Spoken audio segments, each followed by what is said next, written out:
Bienvenue à tous, Madame, Monsieur, bonjour. Début aujourd'hui en Côte d'Ivoire des épreuves orales du brevet d'études du premier cycle 2019, le BPC. Les centres d'examen ont ouvert leurs portes dès 7h30 ce matin sur toute l'étendue du territoire national. Les élèves des classes de 3e seront interrogés sur des textes en anglais.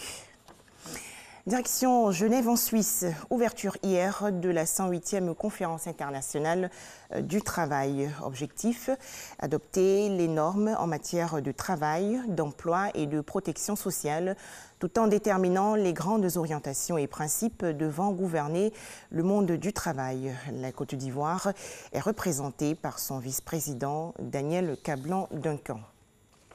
108e conférence internationale du travail à Genève en Suisse. Le vice-président ivoirien Daniel Cablan-Duncan a présenté les efforts de son pays, la Côte d'Ivoire, aux Nations Unies. Nous l'écoutons. C'est avec un insigne honneur et un grand plaisir que je prends part au nom du président de la République de Côte d'Ivoire, son Excellence M. Alassane Ouattara, à la célébration du centenaire de l'Organisation internationale du travail, en abrégé OIT. Je voudrais, de prime abord, saisir l'opportunité que m'offre cette auguste tribune pour vous transmettre ces chaleureuses salutations et ces vives félicitations pour la célébration de cet important événement qui marque un moment historique dans la vie de notre organisation commune, la première institution spécialisée du système des Nations Unies, fondé en avril 1919. Qu'il me soit permis ensuite d'adresser au mandant tripartite, ainsi donc à M. Guy Ryder, directeur général du BIT, et l'ensemble du personnel de l'organisation, les félicitations du président de la République et du gouvernement ivoirien pour les avancées remarquables réalisées dans le monde du travail au cours du premier siècle de son existence. Ces avancées concernent notamment la reconnaissance du travail en tant que valeur, la lutte contre le travail forcé, l'affirmation de la liberté syndicale, les droits des travailleurs tels que les congés payés, la fixation du temps de travail journalier, la protection sociale, etc. Monsieur le Président, Excellences, Mesdames et Messieurs, en cette année 2019, nous célébrons avec beaucoup de fierté et beaucoup d'espoir le jubilé des 100 ans de l'OIT.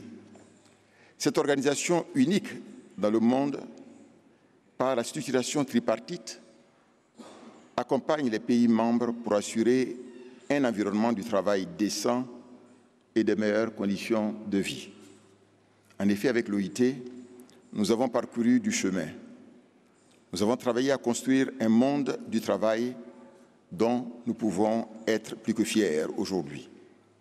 Des principes fondamentaux ont été identifiés et nous servent de socle pour l'édification de ce monde que nous voulons plus juste, plus sûr, plus enclin à préserver la dignité humaine et à garantir l'épanouissement pour tous.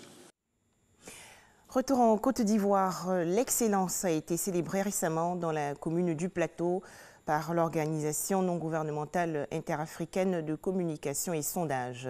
C'est la Direction générale du Trésor qui a été récompensée.